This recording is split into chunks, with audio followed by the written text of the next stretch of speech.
Shall we begin?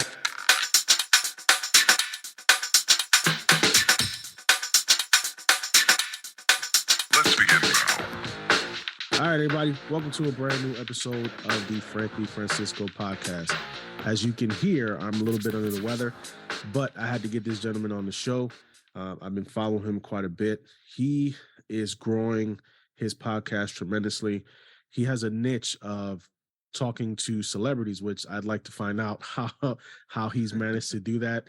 He's also an author, and we'll get into that as well. I'd like to introduce everybody to Mr. Mike Gaines, the host of the Positive Gaines podcast. How we doing today, Mike? Doing great, man. Appreciate you having me on. Feeling good and excited for the opportunity. No, man, I'm glad. I'm excited you're on, man. I've been following you quite a bit, man, and you have a knack for just being able to get celebrities on the show, which is not an easy thing to do, especially if you're not one of these podcasters who are, on spotted getting sponsored by Spotify or, one of these big podcast companies, but you've managed to do that, which is quite impressive. So let my audience know about yourself. Let them know what you do, who you are, and how you came about being able to get on the podcast and doing what you're doing right now. Yeah. So, simple guy. I'm a family man, married, 2 kids, work a normal job. And then in the pandemic, everybody was home. We were bored. I was at the sporting goods store trying to find stuff to pass the time. Watched a lot of interviews from The Breakfast Club, Maury Povich, just like a broad range of different platforms. And I was kind of getting fed up, with some of the questions that people were asking. And I always said if I ever got the chance to do something like that, I would, try and put a spin on it and make it my own. And then that's how I got into podcasting. That's 2.5 years ago. And then from there, just kind of tried to see what else I could do with it. And I'm based out of Southern Arizona. And here we are.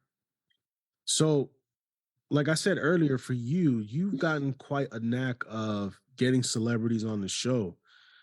How did you come across getting that skill set of being able to do that? Because that's not easy.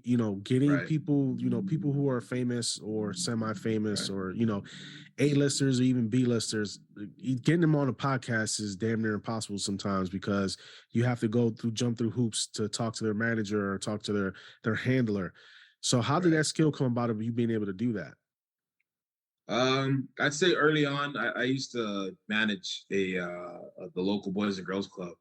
And at the time, I kind of put it on myself to try to do like special events and reach out. And this is back in 2011, 12, when I feel that Twitter was really starting to evolve. And I had reached out to a few people that way, trying to bring them into our Boys and Girls Club. So that was kind of the groundwork. But as far as podcasting, I really didn't have very many like phone numbers for people. I know a lot of people think that. No, I just got my message together.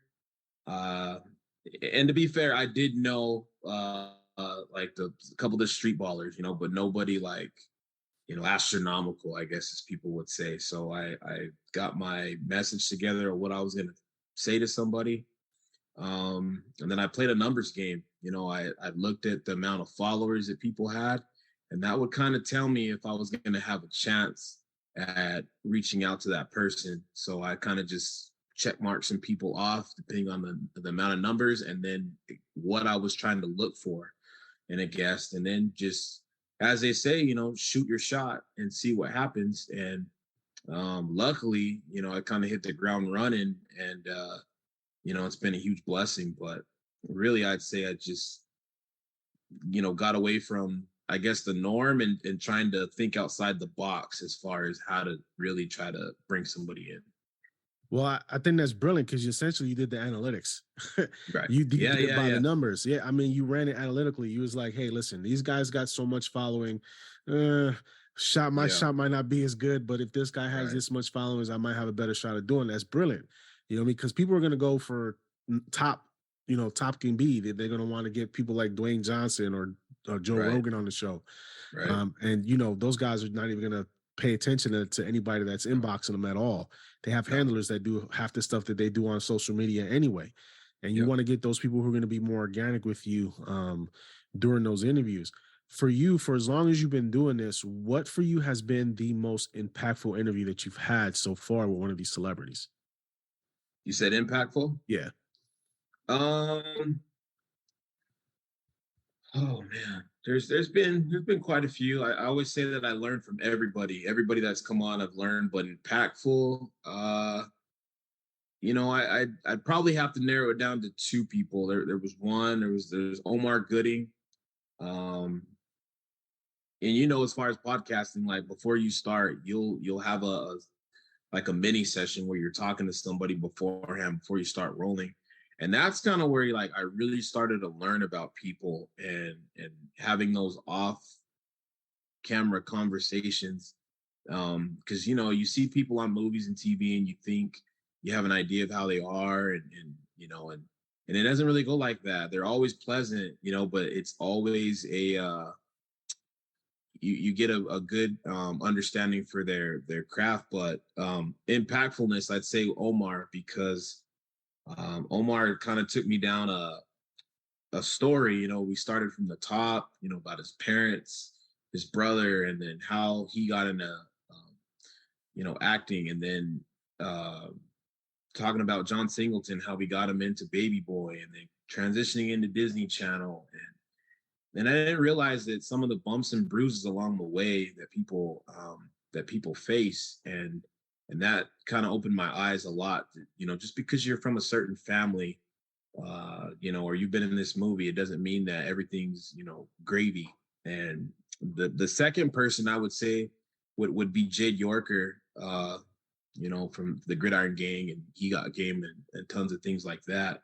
He actually owns his own pop-up food truck down in LA, and it gave him the financial flexibility to be a father, because he's got, I think, 4, maybe 5 kids. And like he was telling me, I can't work a normal 9 to 5. I can't always be on set because my kids have games and things like that. So if I shelve that, this food truck allows me some flexibility within the family time. And I thought that was pretty impactful, because a lot of people, when they make it, they're famous, they'll hire nannies and things like that. And no disrespect to each their own, but for a single father that's had to take on the bulk of everything, I found that to be really impactful. Because today's society, some parents are non-existent. So.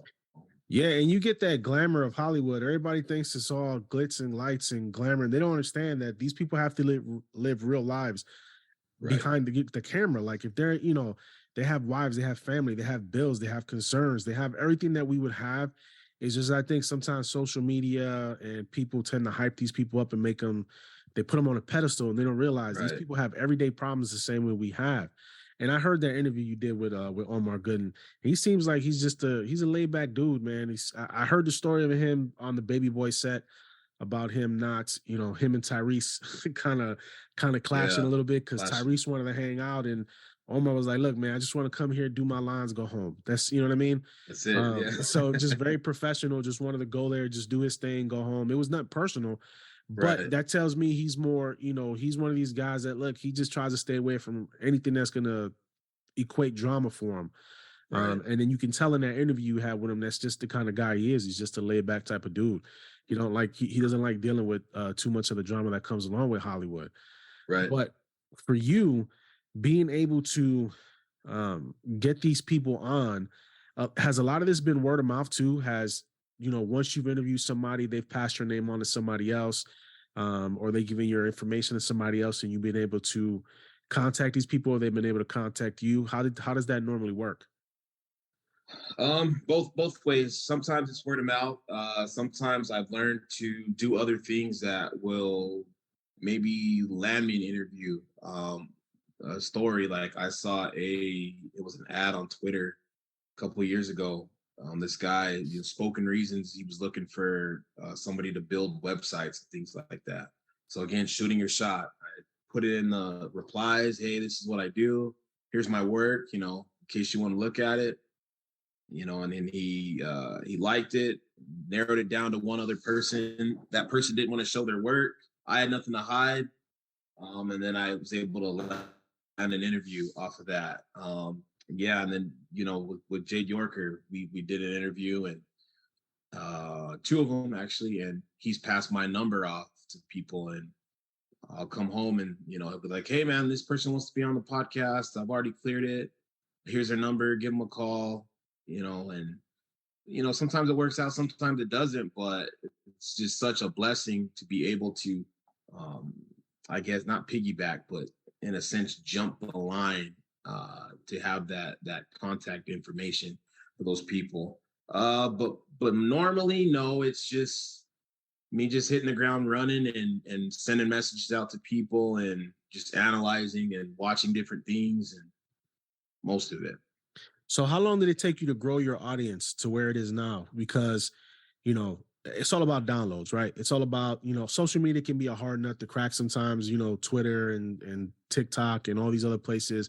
It takes time to grow that, but the downloads is what really matters. So how long did it take you to organically grow your fan base and your audience to where it is now? For me, it took about, at least a year. And I'm not gonna lie, at times, I was kind of frustrated, because I didn't understand how to work the system in a sense, So I'd say a full year of just putting out content, being consistent within that year, and the numbers game, looking at the numbers, time people are getting on and off, and yeah, a solid year, and then I started to see, things start to shoot up a bit. So what's your schedule like? How many episodes do you put out a month? Do you do daily? Do you do weekly? Like for me, I work a 9 to 5. I'm married. I have 5 kids. I got a lot going on. I can only put out one episode a week. You know what I mean? And I wanted to get 52 episodes this year, but it's not going to happen. Life happens. Kids, I got sick, got COVID earlier in the year. So I'm probably going to make it to 40 this year, which is more than last year, but I'm still consistent basically the entire year. So it's weekly, every week. So what does your schedule look like for you to do this? So usually I'll try to put out 2, sometimes 3 a month, and I usually upload on Tuesdays and Thursdays. But what I will do is I'll put messages out to people, and we'll go off availability. So one time I shot 3 interviews in one day, and then I just sat there and held on to them and put them out, like that. And I haven't had as much time as I'd like to get more content out. I've been doing a lot of guest appearances, which I'm grateful for. I'm working on the second book, so I haven't had as much time as I'd like to, but that's usually what I do. Is 2 a month. So I would, like I said, I was trying to put out 4 episodes a month if I could, but I mean, I get what you're saying. Two a month is, is pretty good for some people. Like I can't be like Joe Rogan. He puts out an episode every day. I can't, and he's on there for 3 hours. I don't know how in what God's green earth he can sit there for 3 hours and have a conversation with people. And not everybody's listening to a show like that. They'll listen to the clips on YouTube. They'll pull pieces of it. I don't think anybody's going to sit there and listen to a full 3 hours of Joe Rogan. I'm sorry. I just don't think it happens that way. But he's sponsored, so he's good. He doesn't have to worry about that. He's fine. Yeah. He's fine. But for people like us who are trying to get out there, everybody has their niche. You know what I mean? So for you, I think you found your niche. You're good at what you do when it comes to, speaking to these celebrities. Your tone and the way you talk to them, you make them comfortable. You just laid back with them. Some people just like to egg on some of these celebrities. They like to, agitate them. Yeah, clickbait them. And to me, that's, you don't do things like that, because that's how you build a bad reputation moving forward. Exactly. But for you, besides the podcast, you are actually an author as well. So let my audience know about the book that you wrote and the new book that you're working on. So if I can grab it real quick. Yeah. Oh, sorry, guys. So this is the first book. It's called David's Next Move.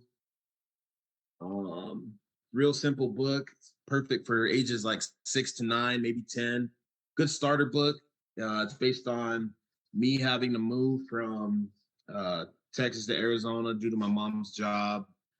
So most of the book is true. I threw in some, just to spice it up a bit. But each book that I write will have at least 75% of the truth in there.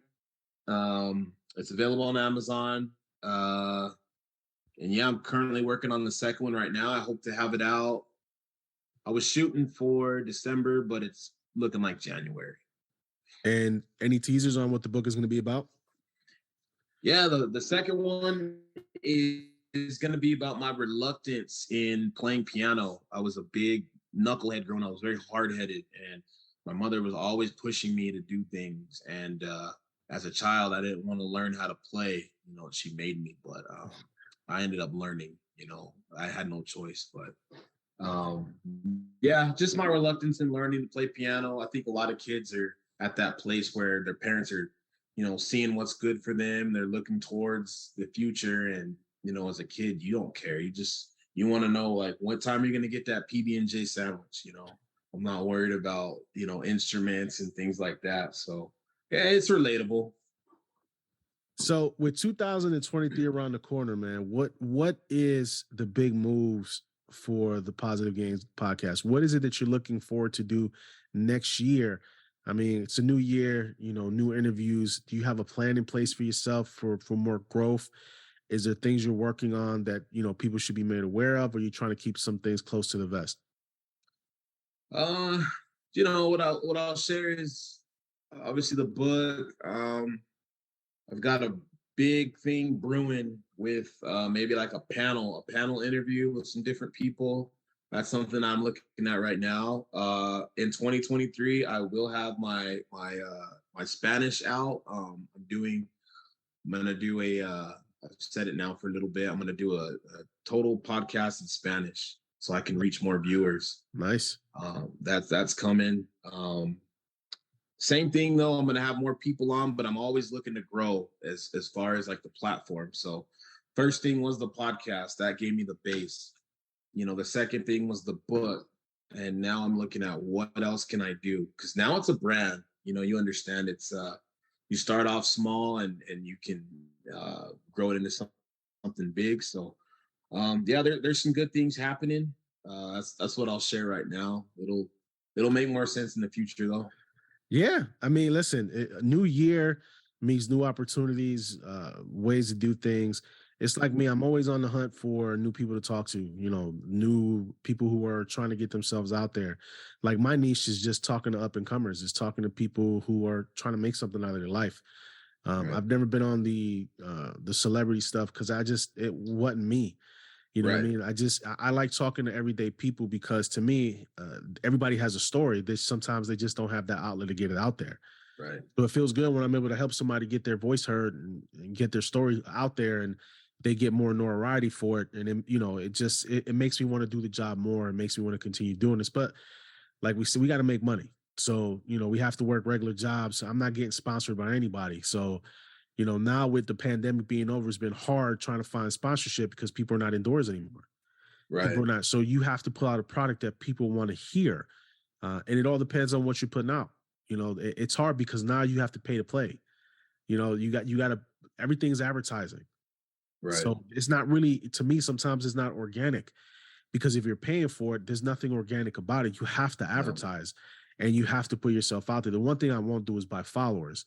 And I've seen a big rise in podcasters doing this to get the upper hand. But these companies that will sponsor you, they're going to look at this stuff and say, they know the analytics. They're going to know, yeah, these people are not real, you know? Right. So it's trying to find that happy balance of trying to advertise yourself without going broke, because you're investing in something that there's no guarantee you're going to make money back. No guarantee. Yeah. And I think that's the scary part. Yeah. That's the toughest part about what we do in this business. But if you don't love what you do, then you're going to get out of it, because most people are not going to last if they don't see the results right away. And this is a slow burn type of business that we're in. You know what I mean? Yeah, most definitely. Yeah, and that's why I'm so happy, you know, to have the platform, because I'll bring on a lot of small business owners from the city or other people, anybody that I feel that is bringing something positive.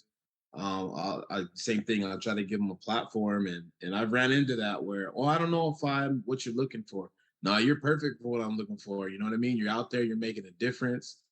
You're a positive influence. Like, you don't got to be a celebrity. I tell people to be on this. Like, same thing, just having a conversation, and it goes a long way. So I always say, if nothing else, I've done my job then.